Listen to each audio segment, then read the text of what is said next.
एक नई वीडियो के साथ आज मैं फिर हाजिर हूँ, आपका होस्ट और दोस्त विक्रांत जोशी। आपको स्वागत करता हूँ मेरे वी मास्टर में, जिसमें हम लेके आते हैं वर्ल्ड अफेयर्स और डिफेंस की दिन भर की टॉप खबरें। तो चलिए जान लेते हैं। अपनी सबसे पहली खबर की बात करेंगे तो चाइना की तरफ से निकल कर सामने आ रही है। हो सकता है आप लोगों ने ये न्यूज़ सुन ली हो, पर मैं अपनी तरफ से आपको कुछ चीज़ें बताने का प्रयास करूंगा जो कि आप लोग नहीं जानते होंगे। सबसे पहले हम लोग बेसिक न्यूज़ समझते हैं। 6th जनरेशन एयरक्राफ्ट का ट्रायल कर लिया गया है, या 6th जनरेशन एयरक्राफ्ट का जो प्लेटफॉर्म एक तरह से कहेंगे, या उस पर बेस्ड एयरक्राफ्ट चीन की तरफ से बनाया जाएगा, उसका ट्रायल कर लिया गया है। असल में दो तरह के एयरक्राफ्ट निकल कर आए हैं 24 घंटे के अंदर अंदर, मतलब 2 दिन पहले एक एयरक्राफ्ट का ट्रायल किया गया था और दूसरे एयरक्राफ्ट का ट्रायल कल ही कर लिया गया है। इसमें दोनों ही कंपनी, एक चेंगडू एयरक्राफ्ट कॉरपोरेशन और दूसरी है सैनयान एयरक्राफ्ट कॉरपोरेशन, दोनों के द्वारा अपने अपने मॉडल सामने रखे गए या उसका प्रदर्शन किया गया। असल में ये जो प्रक्रिया की गई है, ये माओ जो कि उनके लीडर रहे हैं चीन के, उनके जन्मदिन के उपलक्ष्य में करा गया है। इसके अलावा चीन की तरफ से और अपने डिफेंस इक्विपमेंट का प्रदर्शन भी किया गया जो कि वर्ल्ड क्लास हैं उनके मुताबिक। इसमें विश्व के सबसे बड़े एम्फीबियस वॉरशिप का प्रदर्शन भी किया गया। इस वॉरशिप की खास बात यह है कि इसमें कैटापल्ट लॉन्च सिस्टम लगा हुआ है, जो कि जनरली हम लोग एयरक्राफ्ट कैरियर में देखते हैं। ये टाइप 75 का एक उन्नत वेरिएंट है जो कि टाइप 76 वेसल्स के नाम से जाना जाएगा, जिसको कि शीशवांग नाम दिया गया है। और ये एक प्रदर्शनी के दौरान सांघाई के समंदर में उतारा गया, सांघाई के पानी में उतारा गया, और ये एक तरह से कहेंगे आपकी लॉन्च कर दिया गया है। हम जानते हैं कि एम्फीबियस शिप हमारे जो फ्लीट है उसको सपोर्ट करने के लिए होती है। समंदर से पार या समंदर में किसी लोकेशन पे अपनी फ्लीट को पहुंचाने के लिए, हथियारों को पहुंचाने के लिए इस प्रकार के वेसल्स का इस्तेमाल किया जाता है। और इसमें कैटापल्ट लॉन्च सिस्टम देखने को अगर मिलता है तो ये क्लियर बता रहा है कि इसमें छोटे एयरक्राफ्ट जैसे कि ड्रोन इत्यादि को लॉन्च करने की कैपेबिलिटी भी है। और ऐसे बड़े ड्रोन जो कि रनवे पे लॉन्च किए जाते हैं, रनवे से उड़ते हैं, उस तरह के ड्रोन भी इस वेसल से उड़ाए जा सकते हैं। इस तरह का डिफेंस इक्विपमेंट जो कि चीन के द्वारा लॉन्च किया गया है, विश्व में इस तरह की परिकल्पना पहले नहीं करी गई थी। अगर हम लोग फिर से 6th जनरेशन एयरक्राफ्ट में ही आए तो अभी फ्रांस और यूके इस तरफ बढ़ ही रहे हैं। यूएस भी अभी सोच रहा है मतलब ड्राइंग बोर्ड्स पर है, पर चीन के द्वारा अपने 6th जनरेशन एयरक्राफ्ट सामने रख दिए गए हैं। यहाँ पर दो तरह की बातें हो सकती हैं। ये डिज़ाइन अपग्रेड हो, जिसको कि चीन नेक्स्ट जनरेशन एयरक्राफ्ट कह रहा हो, जो कि उनके J-20 का ही एक उन्नत वेरिएंट हो सकता है। यहाँ पे क्योंकि इसकी कैपेबिलिटी हमें देखने को नहीं मिली है और ना ही किसी चीनी इक्विपमेंट की कैपेबिलिटी देखने को मिलती है। हाँ, यहाँ पर इंटरनल वेपन बे देखने को मिलता है जो कि बहुत अच्छी बात है। यहाँ पर 3 एयर इनटेक ओपनिंग्स देखने को मिलती हैं जो कि फिर से बहुत अच्छी बात है। यहाँ पर टेललेस एक डिज़ाइन देखने को मिलता है जो कि J-20 या F-22 इन सभी से बेहतर डिज़ाइन है। बहरहाल यहाँ पर एयरक्राफ्ट किसी भी तरह का हो, उसकी कैपेबिलिटी किसी भी तरह की हो, चीन की तारीफ इस चीज़ में करनी होगी कि नए नए डिज़ाइन और नए नए एयरक्राफ्ट वो सामने ला रहे हैं और अलग अलग आवश्यकताओं के लिए वो अपने एयरक्राफ्ट सामने रख रहे हैं। यहाँ पर खास बात यह है कि जैसे सभी देश शुरुआत में एक एयरक्राफ्ट को पहले नेशनल प्रोजेक्ट की तरह लेते हैं, गवर्नमेंट उसमें पैसे लगाती है, फिर धीरे धीरे कंपनियां खुद का अपना एयरक्राफ्ट डेवलप करने लगती है और उसमें बेस्ट एयरक्राफ्ट को चुनकर उनकी एयरफोर्स में या किसी भी सेना के अंग में इंडक्ट किया जाता है। भारत का भी यही प्रयास था, अमेरिका और रशिया का भी यही प्रयास हमेशा से रहा है और इस तरह से वो लोग काम करते हैं। पहले गवर्नमेंट फंडेड उनके एयरक्राफ्ट डेवलप किए जाते थे, अब उनकी कंपनियां इतनी बड़ी हो गई हैं कि वो अपने नए नए डिज़ाइन गवर्नमेंट के सामने रखते हैं और गवर्नमेंट उनमें से चुनती है कि कौन सा बेहतर एयरक्राफ्ट है। पर भारत में अभी भी गवर्नमेंट फंडेड प्रोडक्ट पे ही हम लोग बात कर रहे हैं। हम लोग तेजस पे बात करते हैं, तेजस MK1A, MK2, इन सब चीज़ों पे हम लोग बात कर रहे हैं, पर अभी भी कंपनी ड्रिवन कोई प्रोडक्ट भारत का नहीं सामने आया है। यहाँ पर चीन की दोनों कंपनियां चेंगडू और शेंगयान दोनों ने ही अपने अपने एयरक्राफ्ट सामने रख दिए हैं। हो सकता है दोनों ही एयरक्राफ्ट उनके इंडक्ट किया जाए, हो सकता है एक भी इंडक्ट ना किया जाए, हो सकता है कोई एक एयरक्राफ्ट इंडक्ट किया जाए।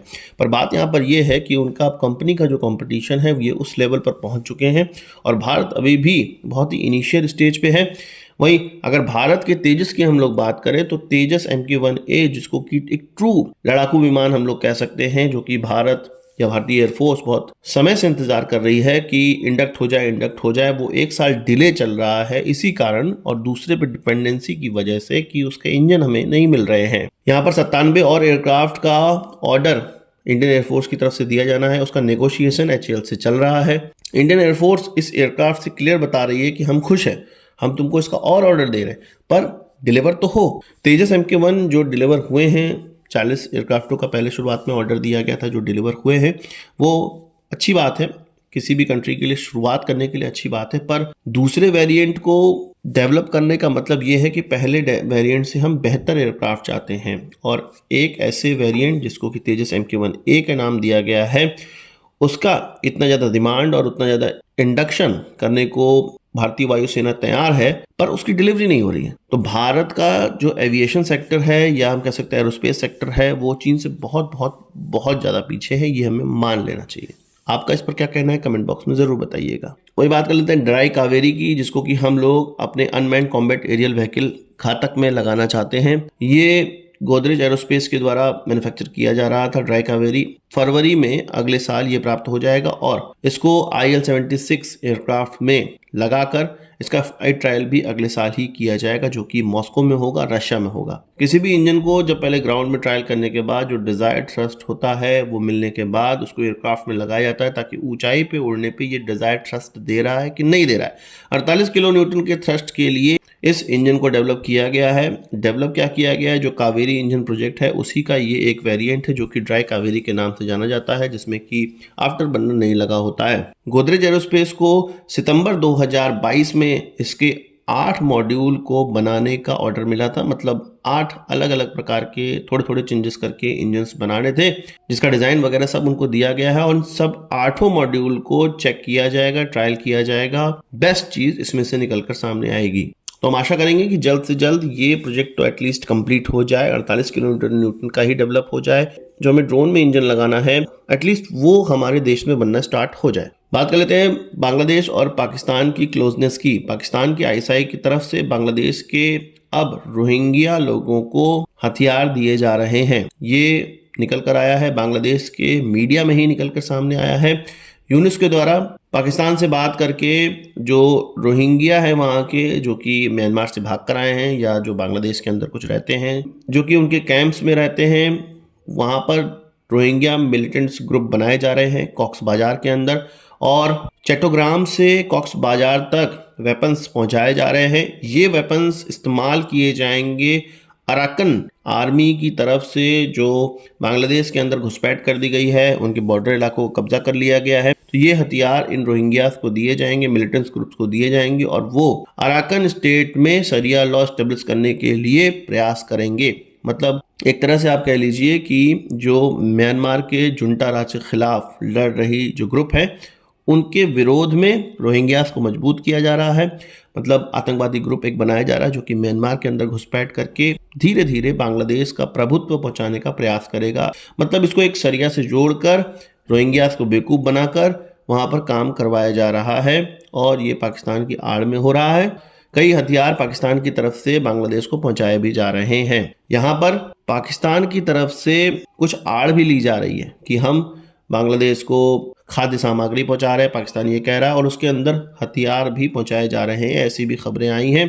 भारत इसके लिए बहुत ज़्यादा सजग है, और अगर भारत का पोर्ट का इसमें इस्तेमाल किया जा रहा है तो बहुत चेकिंग के बाद ही भारत आगे उस चीज़ को बढ़ा रहा है। तो यहाँ पर क्लियर देखने को मिल रहा है कि भले ही नाम लिया जा रहा है म्यांमार का कि म्यांमार में हम लोग इस तरह की चीज़ें करेंगे, पर हो सकता है इन हथियारों का इस्तेमाल भारत बॉर्डर पे भी किया जाए। वहाँ के कुछ पत्रकारों के द्वारा और वहाँ के कुछ नेताओं के द्वारा भी इस तरह की फ़ोटो अपलोड की जा रही है, और इस न्यूज़ के बारे में बताया जा रहा है कि हथियार पहुँचाए जा रहे हैं पाकिस्तान की तरफ से।